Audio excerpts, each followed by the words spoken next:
భద్రాద్రి కొత్తగూడెం జిల్లా అధ్యక్షుడు, ప్రియమైన బీసీ సంఘ నాయకులకి, అదేవిధంగా వేదిక మీద ఉన్న బహిరంగ విచారణకు వచ్చిన చైర్మన్ నిరంజన్ గారికి మరియు కమిటీ సభ్యులకు నా ధన్యవాదాలు.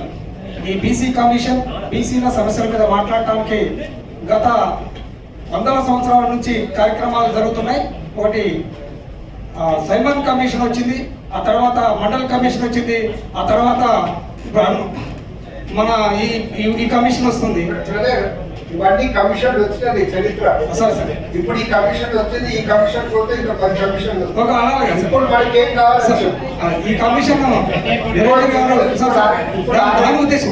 ఒక మాట ఇప్పుడు సబ్జెక్ట్ చెప్పేసాడు. డైరెక్ట్ మీరు సూటిగా చెప్తారు.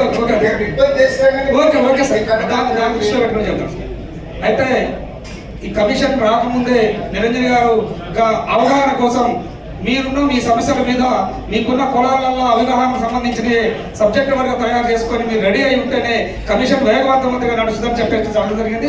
దాంట్లో భాగంగానే మేము రాష్ట్ర వ్యాప్తంగా రజకులుగా ఉన్నాం, మమ్మల్ని వేరే కులాలుగా చూస్తున్నారు, అధికారికంగా రజకులని ప్రకటించాలని చెప్పేసి గౌరవ కమిషన్ ద్వారా మేము తెలియజేస్తున్నాం.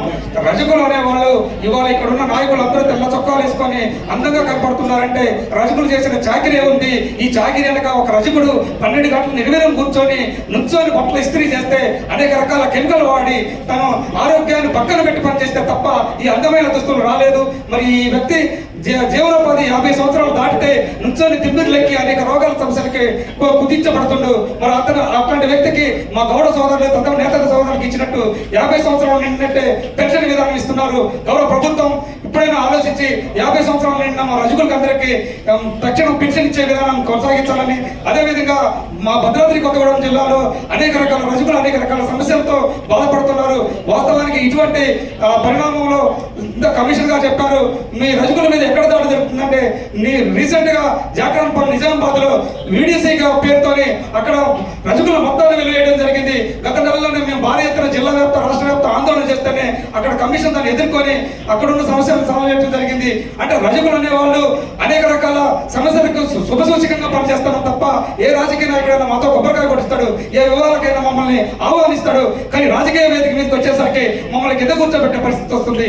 ఈ రాజకీయ పరిస్థితుల నుంచి మేము బయటకు రావాలంటే మేము విద్యా ఉద్యోగ పరిస్థితుల్లో ముందుకు రావాలి. మరి విద్యా ఉద్యోగ పరిస్థితుల్లో ముందుకు రావాలంటే ఆర్థికంగా మేము బలపడాలి. ఆర్థికంగా బలపడాలంటే గత 100 సంవత్సరాల పురాతనం నుంచి చూస్తే మాకు ఆస్తి లేదు.